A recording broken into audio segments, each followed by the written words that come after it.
Hey guys, Anfield here, and welcome back to a new grinding guide. It's been about 2 years since I've made a grinding guide about a zone. Typically, they have a very positive reception, so they definitely satisfy a demand, and I hope that you enjoy the video.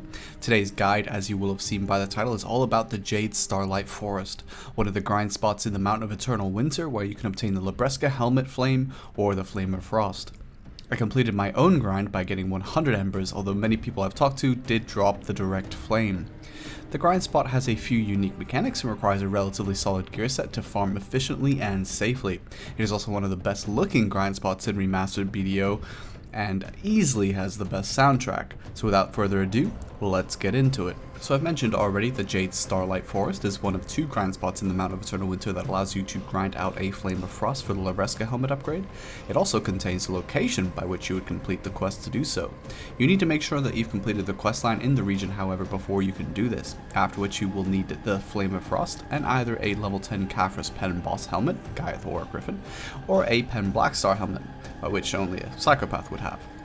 The helmet is the equivalent of the Fallen God armor, which was added in the Odalita update and allows you to push past the previous high stats of a level 20 Caphras boss helmet. It also has a set effect with the Fallen God armor of a further monster DR of 10, alongside its individual bonus of 10 DR, so a total of 20 DR if you have Fallen God armor already. Aside from the embers, of which you can collect 100 to allow you to craft a flame, the grind spot also has the unique drop of the Starlit Jade's Breath, which you can use simple alchemy to combine with a spirit perfume to create a bracing spirit perfume, with all the same stats but now with plus 5 monster AP. However, due to the low price capping of the bracing, this isn't really much of a moneymaker and is more for yourself. Jade also brings back the dragon fossils from Drigan, but they don't exactly give you a lot, so you won't exactly be loaded in fail stacks anytime soon. More interestingly, at the time of this guide at least, Jade is the first grind spot to allow you to drop iridescent lightstones. I dropped 4 during my flame grind, so they don't drop too often, but it's a nice extra payout. They can also drop witch tokens, which are also super rare. They allow you to go into the Ethria's Limbo and get loot. This is probably one of the best ways to get embers quickly if you have them. With RNG you can get quite a few embers. I sometimes got 1, but there was occasions where I've heard people getting 5 or 6. This is also giving you nice rewards such as like Caphras and things like that, so it's really worth to do and it's pretty fast once you know what you're doing. I recommend investing in the node from Ailton. Anything to increase the drops here is worth it in my eyes. Typically you will run a level 1 loot scroll with your Agris, which will take about 23,000 Agris per hour on good gear, but less if you aren't so geared. This should net you about 200 million in trash loot, nothing crazy, but it easily covers the temp buff cost of 50 million if you run that for more flame and ember RNG. You also get plenty of blackstones and a decent amount of Caphras each hour. You also get lots of monster AP and DR artifacts, and since currently you cheer for them, this will be a source of frustration, sadly. But at least you can use simple alchemy to turn them into lightstone. Outside one of the entrances to the Jade Forest, you will find the NPC Joden. He will offer you 3 daily quests, which in total will give you 20 extra Caphras, so I highly recommend you pick these up each day that you grind the Jade Forest. The mobs themselves are demi-human, which means you can get monster AP of course, like all PvE spots, or you can run demi-human lightstone set effects in your monster AP artifacts if you can get them. But of course crit, back attack and down attack, if you already have those for PvP, can also be useful here. Keep in mind when you choose add-ons that back attacks and down attacks are both useful here. If you have good AP but lower DP and you feel like you're too risky at nighttime, or you can always run monster DR artifacts and add HP on hit add-ons or plus DP add-ons. With my gear, which is high-ish evasion, on the mobs they struggle to hit me or do any damage at all really. But if you're say like 340 DP, you might just find it a bit scary at nighttime. I'd recommend running Frenzy with simple cron meal and a spirit perfume if you can, and of course temp buff. But if you want to be cheap and if you're a bit nervous, maybe you're on lower gear, you can also try the Beast Draft here, it'll be okay. Now let's talk mechanics. There are 3 types of mobs, or Objectiony here, but I just refer to them as little dudes, middle dudes, and big dudes. Now stick with me here. Each pack of mobs has a set spawn on one of 3 types of totems that rotates when you kill them. So if you kill a totem, another different type can come up the next time around, which have 3 different set effects. The traditional Objectiony Brazier is the simplest. By destroying it, you will debuff all the mobs' DP, but also your own, so you want to be watching out for that, but you also do gain plus 30 AP, and this refreshes consistently, so it's generally very useful for all types of mobs. Next is the Jade Lamp.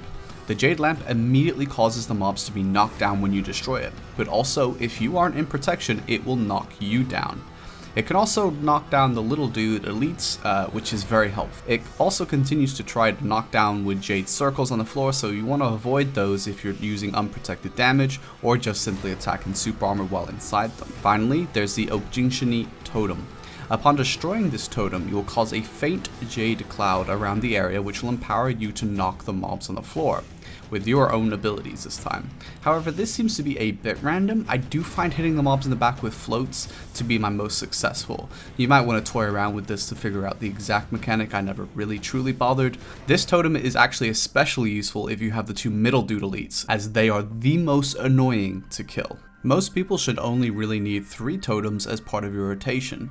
If you are higher geared, however, you will need 4 or even maybe 5 with Bad Elite RNG.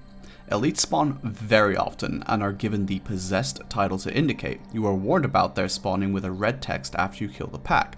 Personally, I recommend ignoring them until your next rotation, so that the totem that they were on respawns. However, some people do like to drag them to the next pack, but be warned, this can cause the totem you drag them to empower all the mobs with Giga DP if you don't kill the totem in time, and this is very annoying.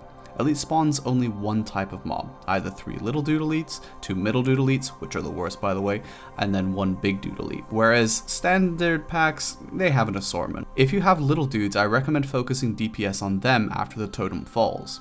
This is because they are the weakest, and when one mob dies, it explodes, which does big damage to any of the remaining mobs. As I've alluded to earlier, certain totems are better with certain elite types, so let's go over that. The lamp is the best for the 3 little dude elites. This is because it knocks them on the floor, and it's the only one that will do so. That's great. But however, the lamp does the knockdown, but doesn't work on either the middle dudes or the big dude elites, so you want to be careful about using the lamp there. If you have a totem, that's best for the 2 middle dudes. Obviously, like I've said, they're the most annoying, but the actual totem still allows you to knock the elites on the floor. It doesn't do it for the other 2, just the middle dudes. The big dude elite, you can't knock them on the floor or CC them in any way, so the best one to have is the Brazier, which will lower their DP and buff your AP, so that's the best one for that. You can also spawn the Winter Guardian while grinding. This is alerted to you by a red text just like the elite mobs. Killing this solo Winter Guardian boss can take a little bit of time as she jumps around a lot and packs a lot of CC. She can drop embers, but it's not 100%, although personally I don't see why Pearl Abyss doesn't make it 100%. She also does drop Caphras though. There is a field boss chance to spawn a group sort of Winter Guardian, much stronger or at least tankier than the solo boss. This one can be harder to notice if it's not on top of you, but you can tell because there's like sort of a massive snowstorm, almost like a tornado of snow basically. I'm not actually sure how many people can get loot off of her, but it's definitely a few, so feel free to call your guildmates if they need embers or your local grinders on other rotations, as she takes a little bit more time to take down due to her health pool, I guess. But it's also very similar in terms of CC and movement. Both bosses you should focus on the doggo before taking down the Guardian. So that about wraps up my video, guys. I hope you enjoyed it. I hope it was helpful to some of you. If you did enjoy the video, you can do the usual stuff, you know, comment, like on the video and all that good stuff. And I do like reading your comments as well. So if you have other maybe grind spots that you're interested in seeing covered in this guide, and there's not a really good one out there on YouTube, I might look at that as well as potential future content. Personally, I really enjoyed this grind spot. Aesthetically, it blew me away. I really like it. Mountain of Eternal Winter itself was just far too small. I needed more, you know, I want more. Give me Valencia size of Mountain of Eternal Winter. Definitely there's room in the lore for it. But this grind spot I found to be a lot of fun mechanically as well. It was only really a bad time when it was first released and there was way too many people there, even though there's actually quite a lot of rotations.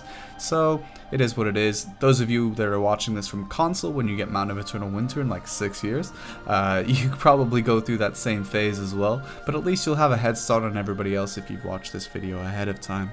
So once again, thank you so much. If you guys want to go above and beyond to support me and you're interested in some sugar-free energy drinks, I'm currently running a sponsorship with a UK company called Wraith. They make a lot of cool products. They sent me a ton of flavor packets before I even took the sponsorship to see if I would like their products. I did. They sent me some, so if you're interested, they got like 20 some odd flavors. Really cool, and it's all sugar free and everything. I've got a code, Anfield10. It gets you 10% off, supports the stream directly, so I really appreciate it. It helps me make a lot of content. Thank you so much once again, guys, and enjoy the rest of your day.